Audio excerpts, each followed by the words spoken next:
Hi, my name is Ayala and I'm from Spain. I never thought my mom would try to control my love life, but boy was I in a surprise. Before I continue my crazy story, please like and subscribe. Growing up, I was an only child, and my parents owned the largest makeup company in the city. When I was 5 years old, my entire world turned upside down when my best friend, Andy, told Dad that he saw Mom kissing Mr. Johnson, the mailman. Dad was devastated. You see, Dad was ill, and I really thought Mom loved him. He kissed me goodbye, told me he loved me, and left for good. Mom has hated Andy ever since. Andy and I were inseparable, even though Mom tried to keep us apart. We kept our friendship a secret and actually started dating in high school. Andy and I were in our last year of high school, and I couldn't wait to leave home and go to college, so Andy didn't have to sneak around. But what Mom did next left me speechless. Ayala, I invited Andy over for dinner. I think it's time we deal with unresolved issues. Before I could object, Mom continued. Now go upstairs and freshen up. Throw on something nice. At 6:15, the doorbell rang. Ayala, could you get that, please? My mind raced and my stomach churned as I opened the door. Before me stood a slender, 6'2", black-haired, godlike version of Jason Momoa. He was holding a bouquet of flowers. Ah, Emmanuel, I see you've made it. Come in. Emmanuel smiled and handed me the flowers. Ayala, go put that in some water, will you, dear? As I was pulling a vase from the cupboard, the doorbell rang again. I heard the door open and Andy greeted Mom. I stumbled awkwardly into the living room. Well, now that we're all here, let me get to it. Ayala, I know you have some type of feelings for this boy, but I think you're making a grave mistake. You can do so much better than him, like Emmanuel. Mom! I grabbed Andy's hand. Are you crazy? Mom pulled out her phone and pressed play on a video. My mouth dropped. Andy, what is this?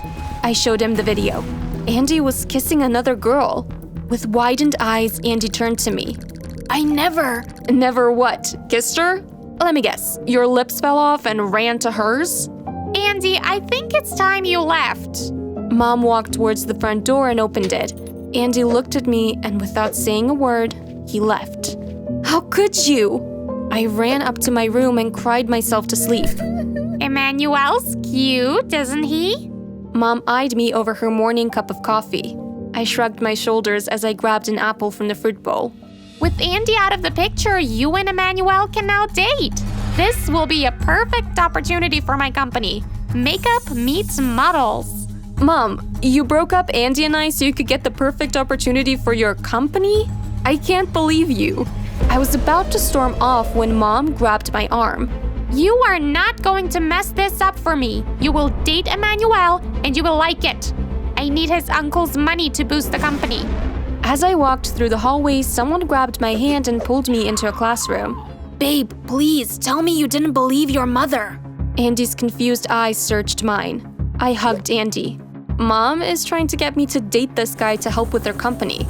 We've always dated behind your back, so this isn't new territory. Just a few more months and we can leave this place forever. I nodded. Andy pulled me into a kiss and I melted in his arms. I'll see you tonight at our spot, okay? That night, as I sat on the park bench waiting for Andy, Emmanuel sat next to me. What are you doing here? Well, according to your mother, you are my girlfriend, and I'm here to take you out on a date. It seems as though my mother misinformed you. I already have a boyfriend. I got up and walked away, but Emmanuel fell into step next to me and tried to hold my hand, but I pushed him off. Whether you like it or not, you belong to me. Emmanuel leaned in for a kiss. I belong to no one. I slapped Emmanuel's squarely face. He raised his arm to return the slap, but someone knocked him to the ground. It was Andy. Both boys fell to the ground and limbs flew everywhere. After a few minutes, two joggers separated them. I grabbed Andy's hand. Babe, please, let's just go. You'll pay for this. Emmanuel sputtered as he wiped the blood from the side of his lip. As we walked back home, two police officers pulled up next to us and one of the officers hopped out of the car. Are you Andy Monroe? Yes, I am. Without hesitation, the officer handcuffed Andy.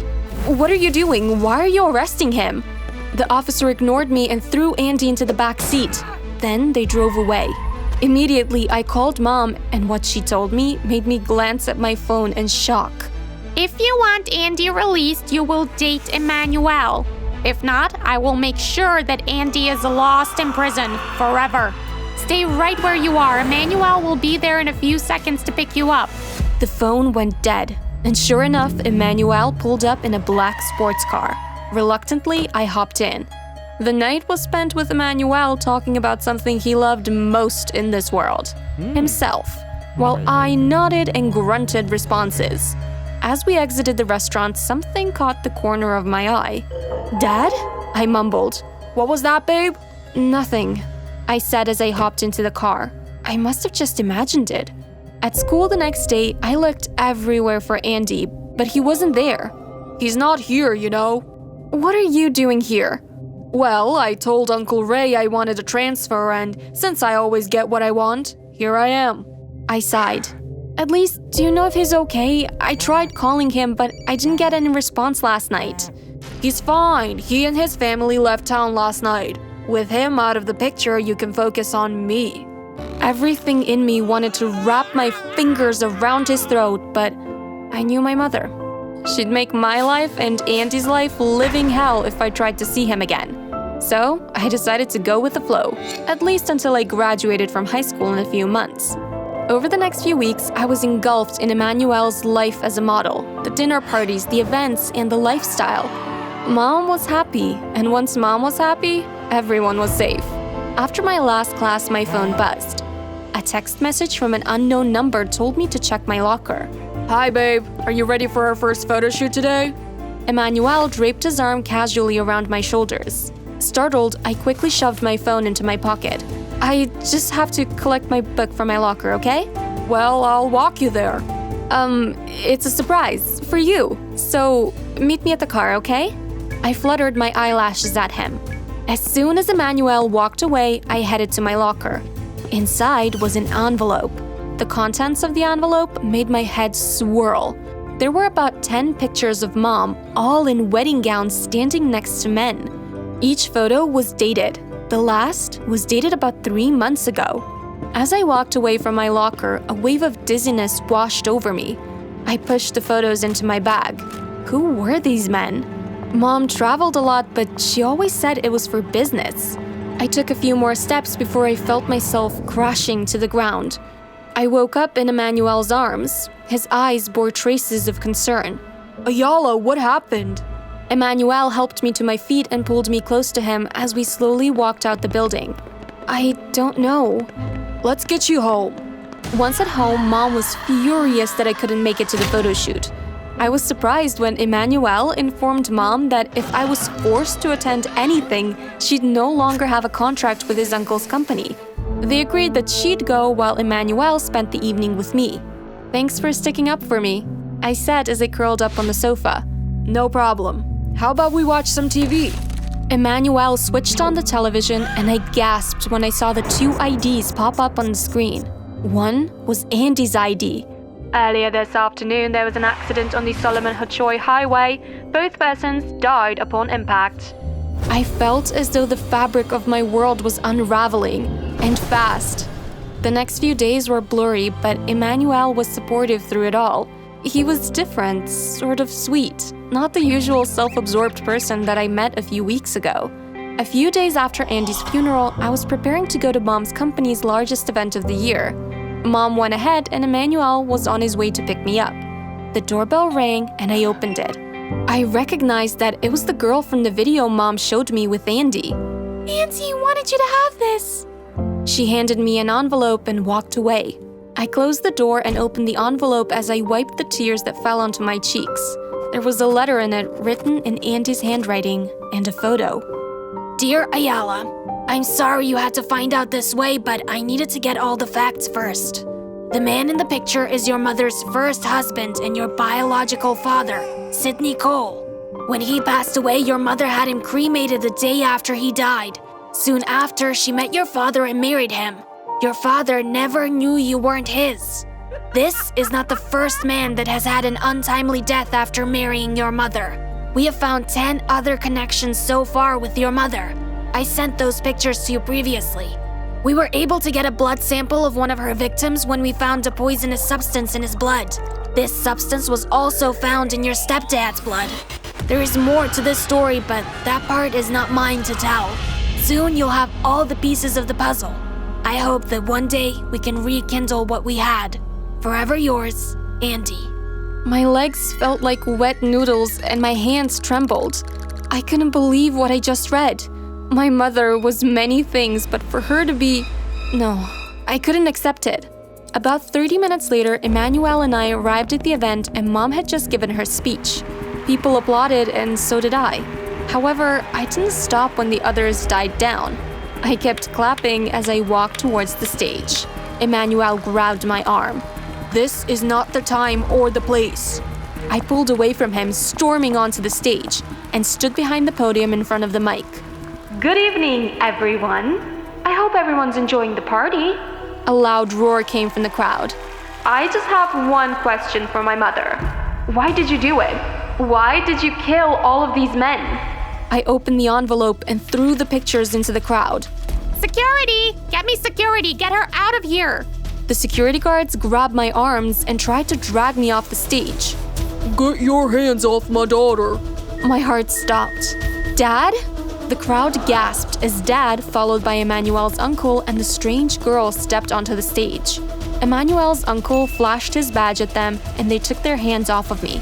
What's happening here? Ronnie, what are you doing? What's happening here is you're being arrested for the murder of 10 men. Thanks to my blood sample, we were able to connect all the dots. Ronnie looked at me. One thing the letter forgot to state was that Sidney Cole had a 22-year-old son named Ronald Cole. Ronnie winked. What? You're my brother? "And this is my daughter, Maxine." When Dad died, I was deep undercover on a case. I didn't realize Dad passed away 6 months ago. Dad's body was also cremated the next day, and when Dad's sister said they wanted an autopsy, they were overruled because his wife said no. Dad chimed in. "After I left your mom, I went to a specialized health facility. That's when we first found traces, but I didn't think much of it until I realized your mother was getting married and leaving bodies behind, and she was their sole beneficiary. I'm sorry I stayed away this long, honey." Dad hugged me. Let's all meet up for dinner at my place tomorrow night. We have a lot to catch up on. Ronnie escorted Mom out of the building. I walked off the stage and exited the building with Dad shortly after. Hi. I spun around. With the bouquet of flowers, Andy stood behind me. Dad kissed me on my cheek and walked a few steps away. Andy, how? My arms flew around his neck and I kissed him. I had some help. Emmanuel nodded in our direction before he left hand in hand with Maxine. Wait, what? Everything was planned. Emmanuel is Maxine's boyfriend. We just needed a hook to get close to your mother, and with large sums of money in play, your mother took the bait. And do you have a hook to get closer to me? I traced a finger along Andy's jawline. I always do. We kissed. After Andy pulled away, I looked into his eyes. So, was the video with you and Maxine real?